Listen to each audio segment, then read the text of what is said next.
Welcome to WMRE's Common Area Podcast. This podcast is brought to you by the award-winning editorial staff at WMRE. Let's jump right into this week's podcast. Hello and welcome to the Common Area with your host, David Bodamer. Let's get into this week's topic and guest. Hello, David. Hi, how are you doing? Good. How are you? I'm well. So this week we have joining us John Love, who is president and CEO of USCF. Welcome to the podcast, John. Thank you very much, David. So we're going to talk before we get into some research that we did. Wow, I just wanted to give you a minute to introduce yourself and talk a little bit about your funds. Thank you. Well, yes, like as you mentioned, I'm from USCF Investments. We have been in business since 2006. The company was founded by a team of folks who had done mutual funds in the past and had the idea for a oil ETF in the early 2000s, which became launched in 2006 and became one of the most well-known ETFs out there, USO, the United States Oil Fund. And we, on the heels of that, the success of that, we launched a number of single commodity ETFs and broad commodity ETFs over the years. And we've recently launched some new, more thematic type commodity strategies and things that are really just kind of playing into where markets are going, the themes of new energy and batteries and sustainability. We're really exploring that space now, but that's us in a nutshell, and I'll be glad to tell you more about it as we move along. Yeah, that's great. We'll come back to diving in a little bit more in depth on, what's going on in the commodity space and why you focused on some of these assets. Before that, we were part of some research that wealthmanagement.com did on the use of alts. We did a webinar recently as well. We'll put a link to that in the show notes.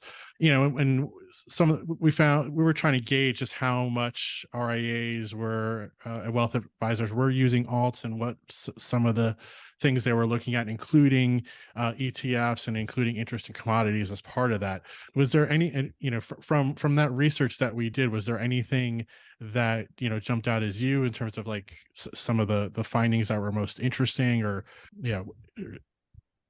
Sure. Well, I think it was largely consistent with, I think, what we've seen in talking to clients and potential investors and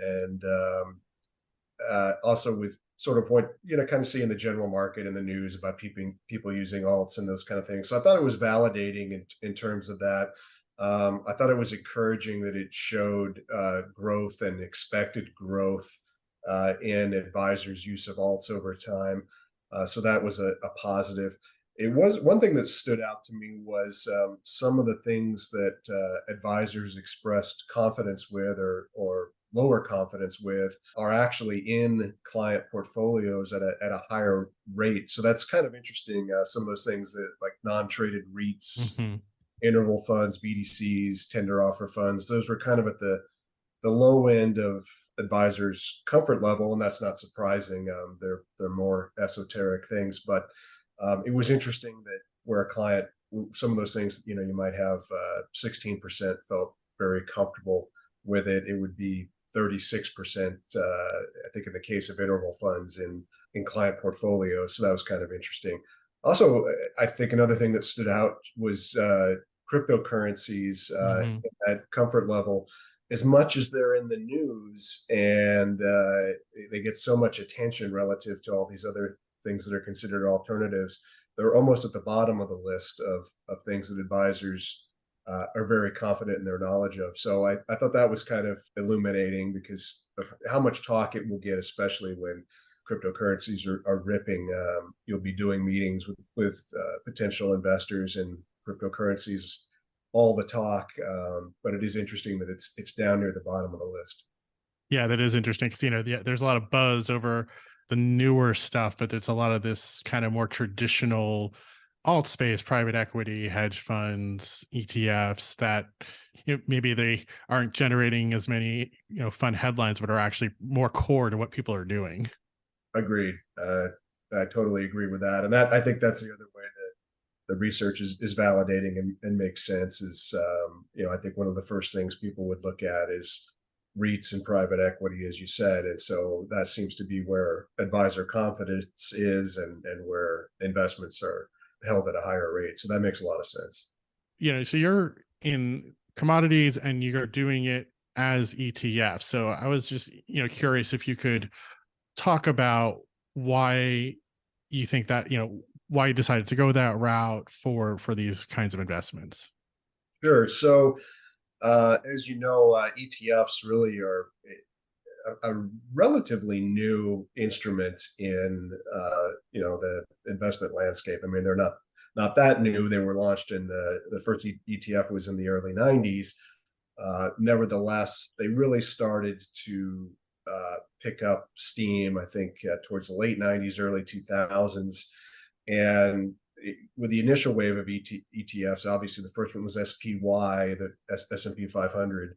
And as that was successful, people looked to establish ETFs in other major asset classes. And sort of the next frontier when we started looking at ETFs was commodities. When we considered opening an oil ETF, there were no commodity ETFs in the marketplace. Before we launched, in short order, before we launched USO in 2006, the first broad commodity ETF launched, and the gold GLD ETF launched. And so USO was the third commodity ETF to come to market. But the reason for it, and the whole idea, was to sort of democratize the landscape for average investors.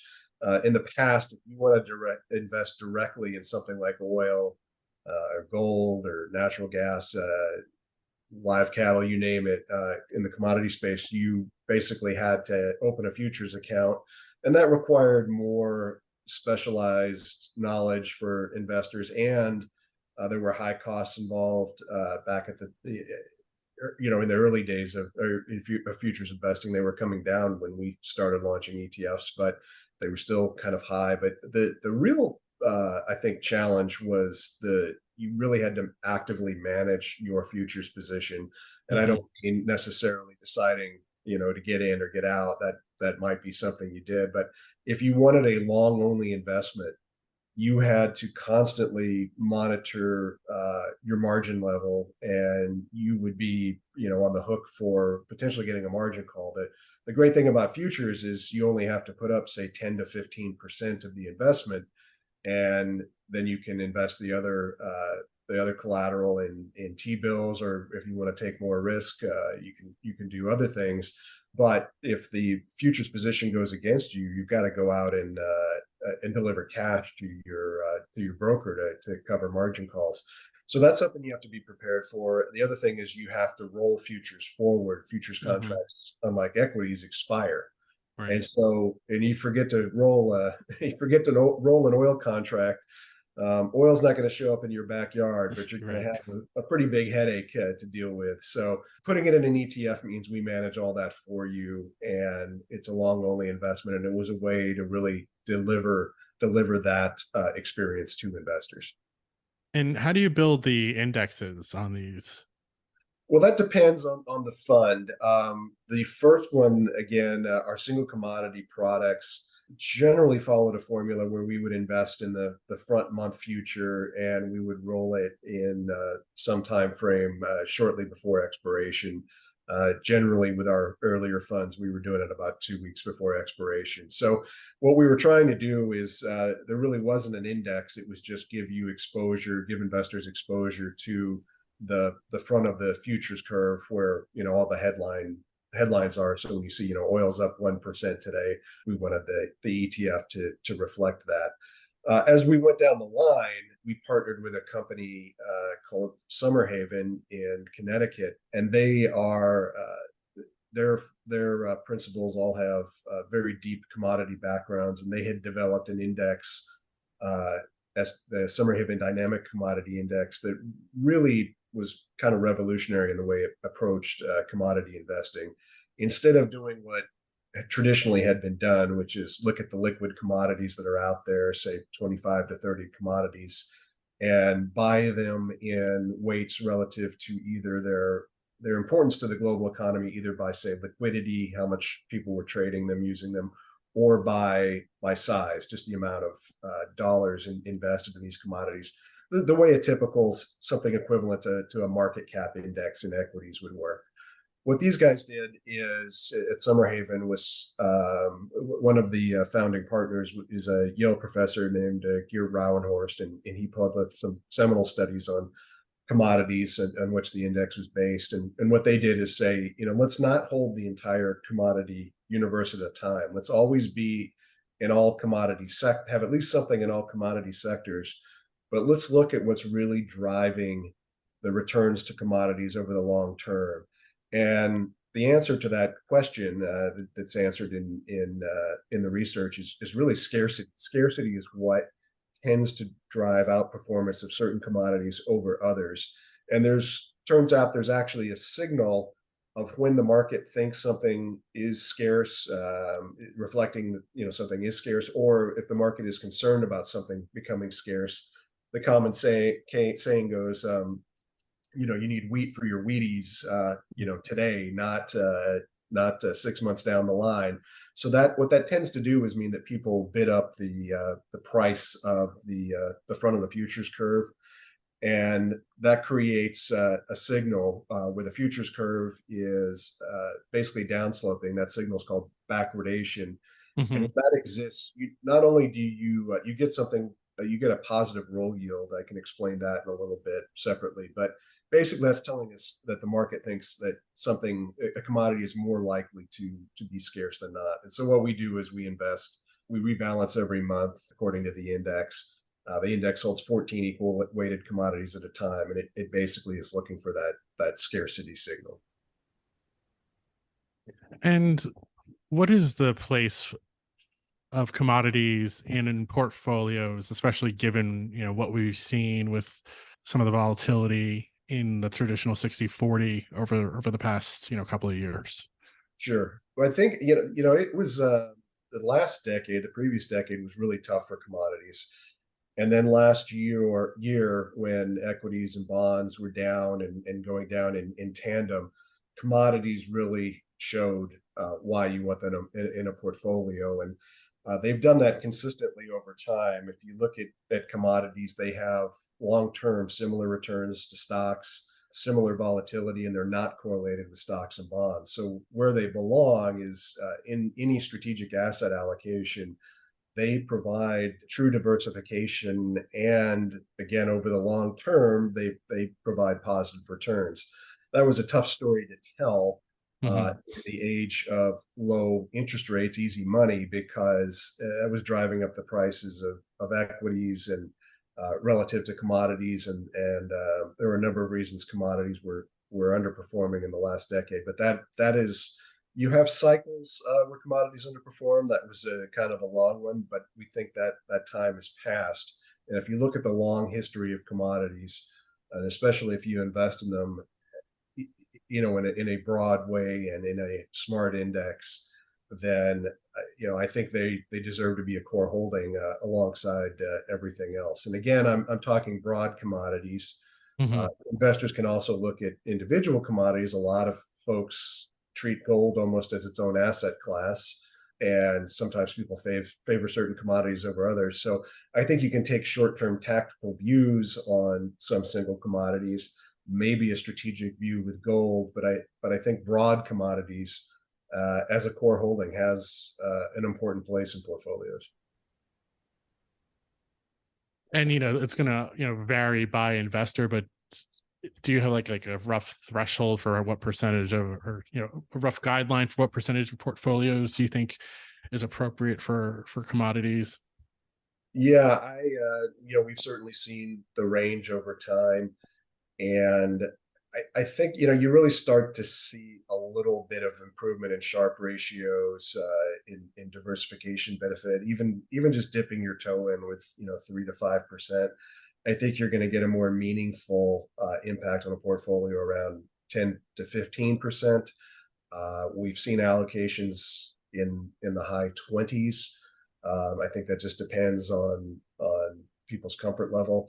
I tend to look, even though it's not on your list, I mean, commodities, I tend to think of as kind of the first alternative to stocks and bonds. And if you kind of look at an alternative allocation, if investors are allocating, say, 30% to alternatives, then I think, commodities, I think it's reasonable to have them be a third of that, and potentially more, depending on what you're aiming to do with what you want the commodities to do, and whatever else you're using. And so I think around 10 to 15% is a reasonable allocation. But we've seen it run the gamut. And you've launched, I think, is it 3 ETFs in 2023 alone? Is that right? That's correct. Yeah, we're jumping into new things. We launched 2 sustainable commodity funds. One is a broad basket that just launched actually last week. The ticker is ZSC, and it's a combination of really 3 themes that we see in the commodity space going forward, which I'll explain in a second. But I want to step back. The one we launched first was a battery metals, electrification metals ETF. And the reason we did that is just because we think that's a really critical theme moving forward. But to step back a little bit, we are, our start was in fossil fuel ETFs, and that's still a large part of the firm. We branched into broader commodities, into some other things, but the sustainable story is here. It's happening now, regardless of politics or anything like that. These metals are, I think, a significant story looking into the next decade and beyond. They're in a way, they're the new gas, and you can't go to a gas station and buy this stuff in one formula. They're individual metals that contribute to all this infrastructure we need, not just the batteries, but all of that. And so what we're kind of trying to do is while fossil fuels aren't going away, in fact, I don't think that oil is expected to peak till about 2030, and even after it does, it will remain a commodity. It will remain an important commodity for the long term. Even if it declines from its peak and more sustainable sources take off. Just like wood is still a commodity that we use today. That used to be our primary energy source, and then coal, oil, and natural gas will still be important energy sources, but declining over time. So we see kind of 2 things. One is there really is an investment thesis here to these sustainable metal, or these electrification metals, and the sustainability story. So there's the investment thesis, and there is also sort of the good for the environment, move forward thesis as well. And we think that it's an important space to step into.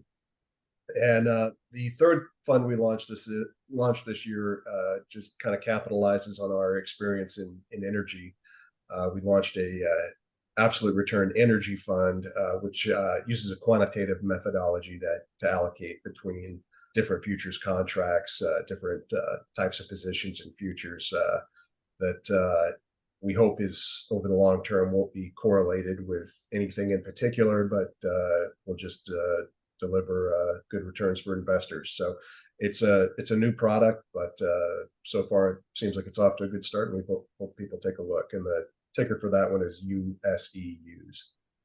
And these are all of these actively managed ETFs? They are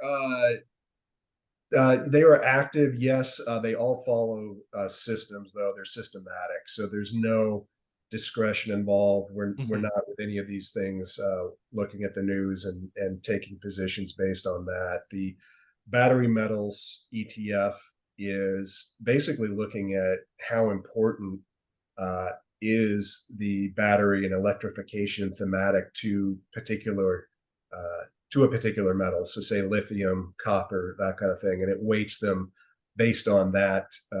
So not necessarily how much copper is used in a battery, how much lithium is used in a battery, but how much do we think? How much is copper used for batteries and electrification versus all other uses?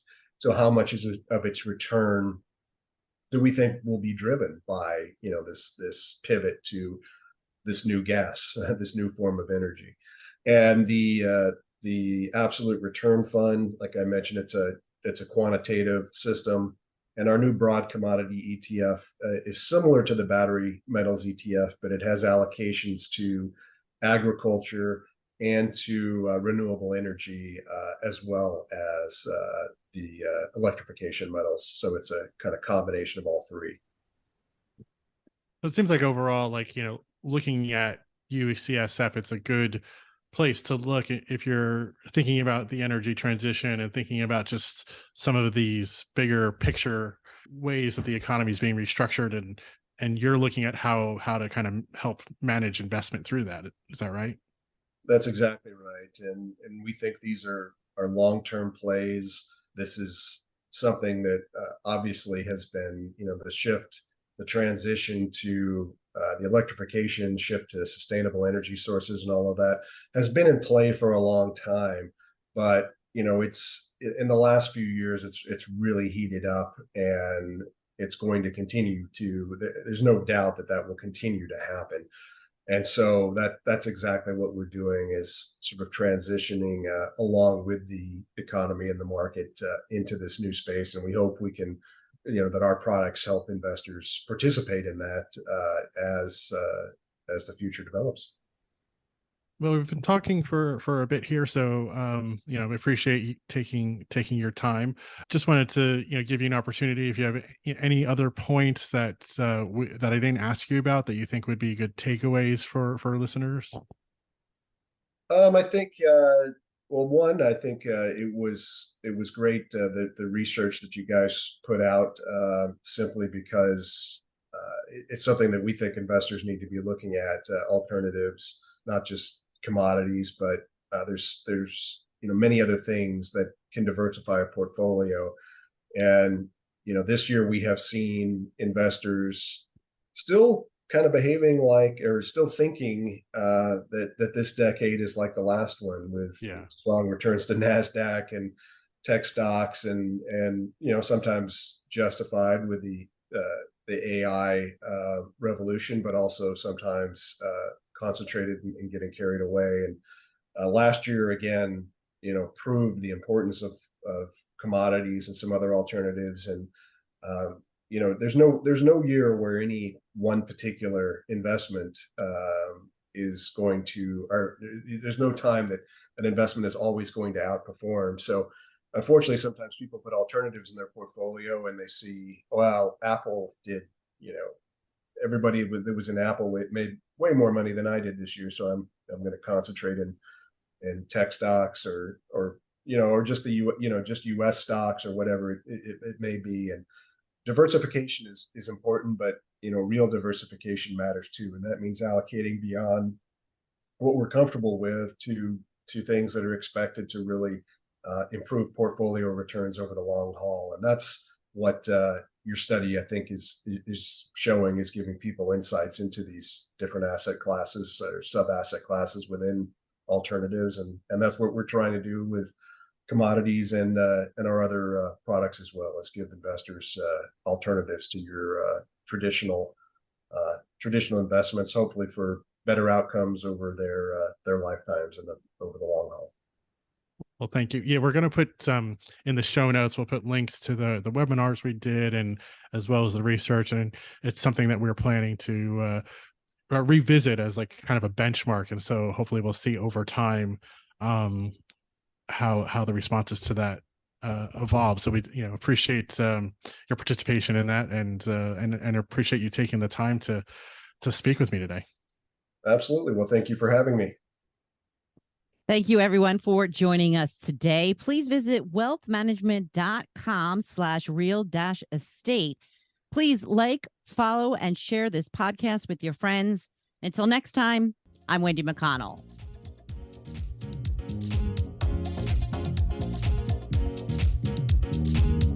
Thank you for listening to the Common Area Podcast. Click the subscribe button below to be notified when new episodes become available. The information covered and posted represents the views and opinions of the guest and does not necessarily represent the views or opinions of WMRE or Informa. The content has been made available for informational and educational purposes only.